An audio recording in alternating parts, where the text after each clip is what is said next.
तो पीजीबीपी का ये सेकेंड क्लास चल रहा। फर्स्ट क्लास में इलस्ट्रेशन 1 2 कर लिया था, इसके बाद इलस्ट्रेशन 3 4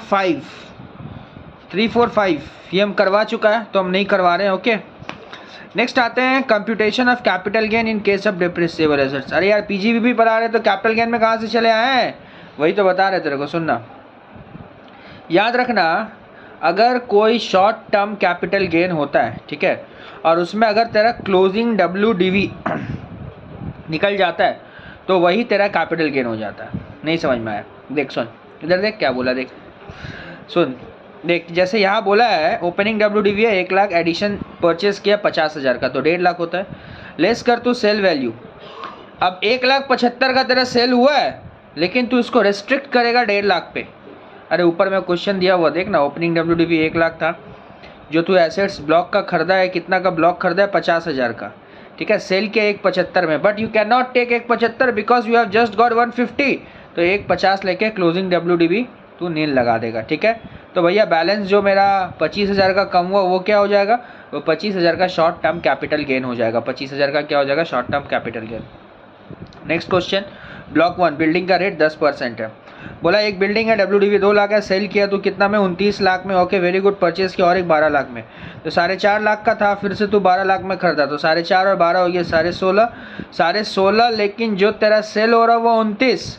बॉस 29 कैसे ले, 29 कैसे ले, 16.5 लाख का है तो 16.5 लाख ही लेंगे, तो रिमेनिंग 29 और 16.5 का डिफरेंस 12.5 लाख का जो होता है वो STCG हो गया। समझ गए? इलस्ट्रेशन 7 में, इलस्ट्रेशन 7 देख, इसी को हम शॉर्ट टर्म पे करते हैं, तो देख यहाँ देख के क्या बताया जाता है, एक ही आएगा, तो पीजीबीपी के हिसाब से कर या शॉर्ट टर्म के हिसाब से कर, आंसर सेम होगा। इलस्ट्रेशन 7 हम बताते, सुन देख। अच्छा क्या बोला सुन, ओपनिंग WDV 4 कंप्यूटर का 2 लाख है, परचेज किया 6 कंप्यूटर 3 लाख में, सेल किया सारा कंप्यूटर 1.5 लाख में। तो सुन ना, कैपिटल गेन पर है ना, फुल वैल्यू कंसिडरेशन 1.5 लाख था। अच्छा 1.5 लाख से माइनस क्या होता है, माइनस होता है ओपनिंग WDV और 3 लाख, तो 1.5 लाख से 2 लाख और 3 लाख माइनस हुआ तो 3.5 लाख, 3.5 लाख का शॉर्ट टर्म कैपिटल लॉस हो गया। क्यों बोल, तो सेल कंसिडरेशन कम है ना, तो शॉर्ट टर्म कैपिटल लॉस हो गया। समझ में आ गया बात? तो बात एक ही है मिला जुला के। फिर नेक्स्ट, अरे बाबा सुनना, गुडविल है ना, गुडविल अरे गुडविल का ऊपर में डेप्रिसिएशन चार्ज मत करना, और समझ गए, गुडविल जो कि बिजनेस प्रोफेशन के लिए इस्तेमाल हो उस पर डेप्रिसिएशन वगैरह चार्ज मत करना, ठीक है, समझ गए। नेक्स्ट, अच्छा उसके बाद तुम सीधी चले आओ 2 3 4 पेज छोड़ के, expenditure on scientific research section 35 expenditure on scientific research क्या बोलता है सेक्शन 35? सुन, the term scientific research means any activity और extension of the knowledge in the field natural applied science including agriculture, animal husbandry, fisheries, provision regarding deduction of scientific research. अगर donation, A number point में लिखा हुआ donation या contribution to outsider, अगर आप outsider को कर रहे हो, माने आप किसी को डोनेशन कर रहे हो, आप किसी को डोनेशन कर रहे हो साइंटिफिक रिसर्च के लिए, तो याद रहे बात, 100% मिलेगा। कब मिलेगा? National laboratory, in IIT, university approve specified program या साइंटिफिक रिसर्च प्रोग्राम जो कि अप्रूव होना चाहिए किसी अथॉरिटी से, तो 100%, ठीक है। फिर क्या बोला, approved research association, approve university, college और अदर इंस्टीट्यूशन के लिए भी 100%, अप्रूव इंडियन कंपनी के लिए भी 100%, और अगर कोई रिसर्च एसोसिएशन, यूनिवर्सिटी, कॉलेज ये सब के लिए है तो भी 100%। मतलब ये अगर तुम डोनेशन करते हो तो तुमको 100% का डिडक्शन मिल जाएगा। अच्छा, नोट लिखा, SSC shall not deny deduction even if either given donation the approval granted association has been withdrawn, ठीक है। सीधा सा बात याद रखना, इन लोग को डोनेशन करने से 100% डिडक्शन मिलेगा। ओके, अब हाउस रिसर्च, यहाँ क्या बोल रहा है, 2 कैटेगरी है, eligible SSC, any other SSC। पहला बात, एलिजिबल SSC कौन है? कैटेगरी 1 में कंपनी होता है। रेवेन्यू एक्सपेंडिचर अगर आप खुद कर रहे हो तो करंट ईयर का जो एक्सपेंसेस होगा, करंट ईयर का एक्सपेंसेस 100% एक्सपेंडिचर आपको रिडक्शन मिलेगा। और लास्ट 3 ईयर का, ये भी याद रखना, लास्ट 3 ईयर का अगर होता है तो material salary to research personal other item के लिए 100% होगा जो कि प्रेस्क्राइब किया जाएगा, और अदर आइटम होता है तो नो डिडक्शन, ठीक है। एनी अदर केसेस में कैटेगरी 2 में 100% ऑफ द एक्सपेंडिचर इनकर्ड और 100% अगर अप्रूव है प्रेस्क्राइब अथॉरिटी से, और फिर नो डिडक्शन है अदर आइटम के लिए। ये है रेवेन्यू एक्सपेंडिचर का कहानी। अच्छा, कैपिटल एक्सपेंडिचर का कहानी क्या है? कैपिटल एक्सपेंडिचर का कहानी है current year and if so last 3 year का मिलेगा।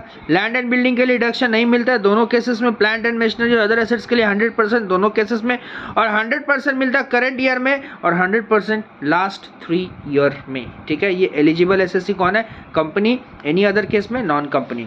अब भैया कंपनी एसएससी कौन है, थोड़ा ये समझा दो।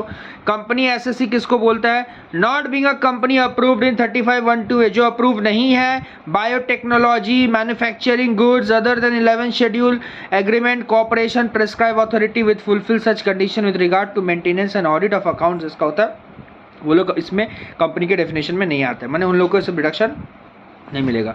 100% मिलता है किसको? कंपनी अप्रूव अंडर 35(1)(2) है, will not be entitled to claim deduction. 100% है वो, वहाँ पे 100% कर देगा। ठीक है, 35(2) भी, however it can continue claim deduction 35(1)(2) में जैसे लेता है उस तरह से डिडक्शन ले लेगा। समझ में आया बात क्या बोले? तो ये ओन डिडक्शन और हाउस रिसर्च दोनों याद रखिएगा। उसके बाद 2-3 सम्स था, छोटा छोटा सम्स, ये हम लोग कर लिए थे। ओके, फिर हम लोग आते हैं अमोर्टाइजेशन ऑफ एक्सपेंस पे, सीधा आ जाते हैं। अमोर्टाइजेशन ऑफ एक्सपेंस क्या बोलता है? Preliminary expenses 35D resident SSC के लिए 1/5 ऑफ द लोअर लेगा। 1/5 किसका लेगा? एक्चुअल एक्सपेंडिचर इनकर्ड और 5% of the cost of the project, दोनों में जो लोअर होगा वो लेगा और उसका 1/5 डिडक्शन लेगा।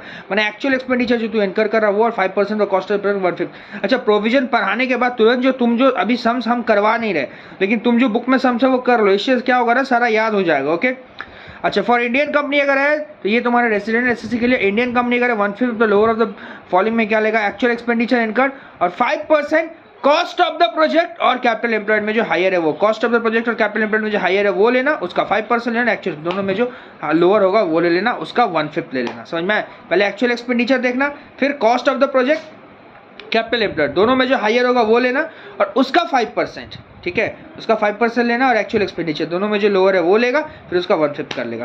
प्रिलिमिनरी एक्सपेंसेस का मतलब क्या होता है? प्रिलिमिनरी एक्सपेंसेस का मतलब होता है feasibility report, project report, market सर्वे, लीगल चार्ज, इंजीनियरिंग सर्विस, ये सब तुम्हारा प्रिलिमिनरी एक्सपेंसेस में आता है। कॉस्ट ऑफ द प्रोजेक्ट में क्या आता है? Fixed building, land, leasehold, plant, machine, furniture, fitting, railway sliding, ये सब आता है। अच्छा, कॉस्ट ऑफ द प्रोजेक्ट में। और कैपिटल एम्प्लॉयड का मतलब क्या होता है? Capital employed share capital, debenture, long term borrowing, 7 साल तक का लेना। ओके, समझ में आया बात क्या बोले? ठीक है, तो चलिए इसका बाद जो सारा सम्स है आपका वो देख लीजिएगा बढ़िया से। ठीक है, अच्छा ठीक है, रहने दीजिए यहाँ तक।